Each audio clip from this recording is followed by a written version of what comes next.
Hello students, मैं हूं आपका अपना अजित सर और उच्च शिक्षा संगम विद एआई में आप सबका बहुत बहुत स्वागत है। आज हम एक ऐसे सफर पे निकलने वाले हैं जो बहुत ज़रूरी है आपसे एग्जाम्स के लिए भी और ज़िंदगी के लिए भी।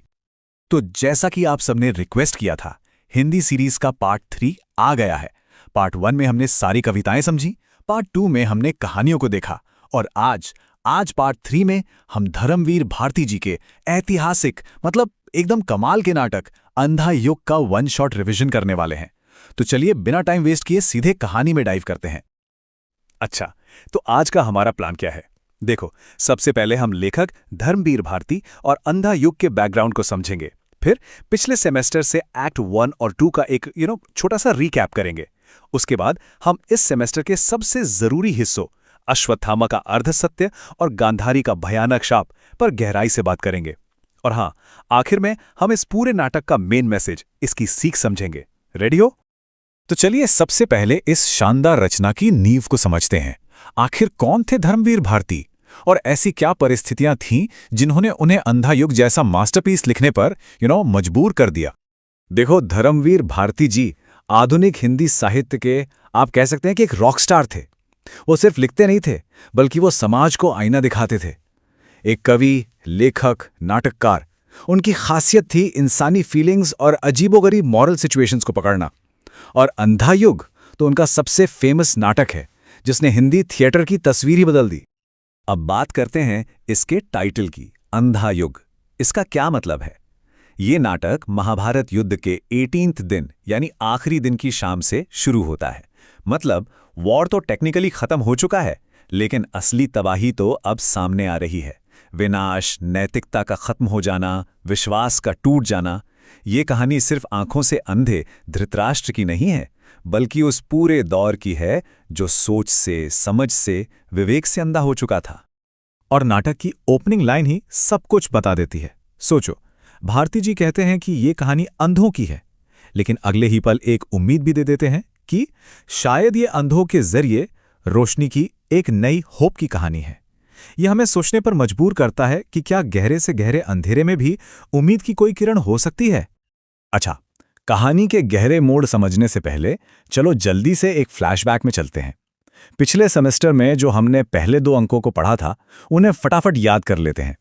ये रीकैप जरूरी है ताकि हम आगे के कैरेक्टर्स की मेंटल स्टेट को ठीक से समझ पाएं। तो पहला अंक था कौरव नगरी। इमेजिन करो, युद्ध का आखिरी दिन, शाम का सन्नाटा, पूरी नगरी हारे हुए मूड में डूबी है।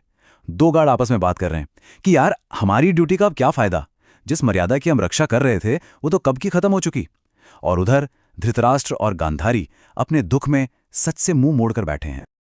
फिर आता है दूसरा अंक, बशु का उदय। यहां युद्ध की क्रुएलिटी एकदम पीक पर है। संजय, जिसके पास सब कुछ देखने की दिव्य दृष्टि थी, वो भी सदमे में है, अकेला भटक रहा है।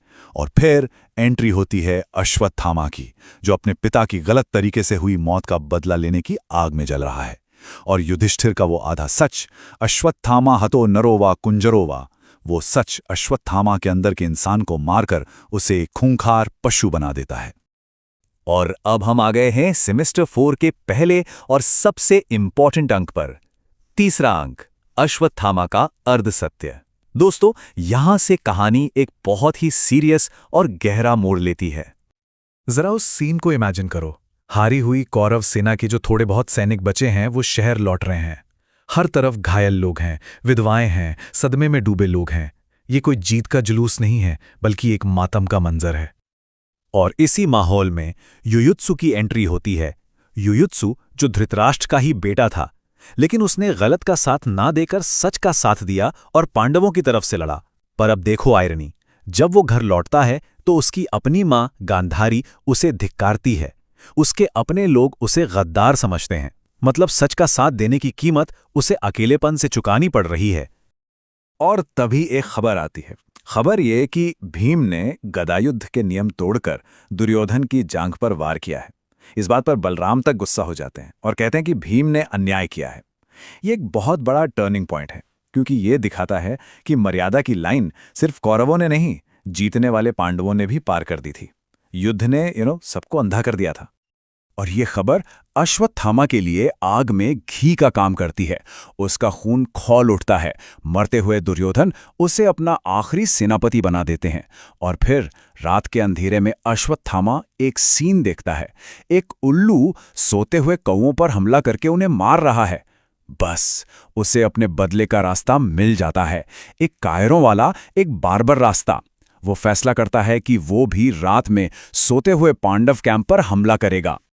अब हम नाटक के सबसे एक्सप्लोसिव, सबसे इमोशनल और सबसे दर्दनाक हिस्से पर आ गए हैं। चौथा अंक, गांधारी का शाप। यहां दुख, गुस्सा और किस्मत का ऐसा टकराव होता है कि रूह कांप जाती है। संजय बताता है कि कैसे भगवान शिव से शक्ति लेकर अश्वत्थामा ने रात में पांडव कैंप में नरसंहार मचा दिया। उसने अपने पिता के कातिल धृष्टद्युम्न को जानवरों की तरह मारा, द्रौपदी के 5 बेटों को, शिखंडी को, सबको मार डाला और पूरे कैंप को आग लगा दी। ये बदले की आग की आखिरी हद थी। सुबह जब कृष्णा और अर्जुन अश्वत्थामा का सामना करते हैं तो वो हार मानने की बजाय अल्टीमेट वेपन चला देता है, ब्रह्मास्त्र। जवाब में अर्जुन भी अपना ब्रह्मास्त्र छोड़ देते हैं। सोचो, 2 ब्रह्मास्त्र, पूरी दुनिया तबाह हो सकती थी। तभी वेद व्यास बीच में आते हैं। अर्जुन तो अपना अस्त्र वापस ले लेते हैं, लेकिन अश्वत्थामा, वो अपनी नफरत में इतना अंधा हो चुका था कि उसने उस अस्त्र की दिशा बदलकर उत्तरा के गर्भ में पल रहे अभिमन्यु के अजन्मे बच्चे की तरफ कर दी। और यहां कृष्ण 2 काम करते हैं। पहला, वो वचन देते हैं कि वो उस अजन्मे बच्चे को जिंदा करेंगे, चाहे उसके लिए उन्हें अपनी सारी शक्ति क्यों न देनी पड़े। और दूसरा, वो अश्वत्थामा को शाप देते हैं कि वो 3000 साल तक इस धरती पर भटकेगा और उसके शरीर पर हमेशा न ठीक होने वाले बदबूदार घाव रहेंगे। एक भयंकर सजा। और फिर आता है इस नाटक का वो पल जो दिल दहला देता है। गांधारी अपने 100 बेटों की लाशों के बीच खड़ी है और कृष्णा का सामना करती है। अपने दुख में अंधी होकर वो सारी तबाही का जिम्मेदार कृष्णा को ठहराती है और अपना भयंकर शाप देती है। तुम अगर चाहते तो ये युद्ध रुक सकता था। तुम भले ही प्रभु हो, लेकिन तुम भी एक जानवर की तरह मारे जाओगे। इस पर कृष्ण का जवाब सिर्फ 2 शब्दों में पूरे युग का भविष्य लिख देता है। वो बहुत शांति से कहते हैं, शाप ये तुम्हारा स्वीकार है। सोचकर देखो, भगवान होते हुए भी एक माँ जिसने अपने 100 बेटे खोए हैं, उसके शाप को स्वीकार कर लेते हैं। और इसी पल के साथ द्वापर युग के अंत पर मोहर लग जाती है। तो इस पूरी दर्दनाक कहानी के बाद सवाल ये उठता है कि आखिर धर्मवीर भारती हमें क्या मैसेज देना चाहते थे? इस महाविनाश से हमें क्या सीखना है? चलिए अब इसके मेन टेकअवेज को समझते हैं। देखो, ये नाटक हमें कई गहरी बातें सिखाता है। पहली, युद्ध इंसान को कैसे हैवान बना देता है। दूसरी, जब मर्यादा यानी मोरालिटी खत्म हो जाती है तो क्या होता है। तीसरी, बदले की आग और आधे सच के कितने भयानक परिणाम होते हैं। चौथी, ये कर्म और नियति के बीच की लड़ाई है। और पांचवी और सबसे जरूरी, ये उस दुनिया में सच बोलने का बोझ दिखाता है जो सच देखना ही नहीं चाहती। और आखिर में मैं आप सबके लिए एक सवाल छोड़कर जा रहा हूं। आज के दौर में जहां मिस इन्फॉर्मेशन, फेक न्यूज का बोलबाला है, जहां सही और गलत के बीच की लाइन मिट सी गई है, क्या हम भी कहीं ना कहीं अपने अपने विश्वास में अंधे नहीं हो रहे हैं? इस पर जरूर सोचना। तो दोस्तों, ये था अंधा युग का हमारा 1 शॉट रिवीजन। मैं उम्मीद करता हूं कि आपको सब कुछ अच्छे से क्लियर हो गया होगा। आपके आने वाले एग्जाम्स के लिए ढेर सारी शुभकामनाएं। Best of luck. मैं हूं अजीत सर, आपसे फिर मिलूंगा। तब तक पढ़ते रहिए, आगे बढ़ते रहिए।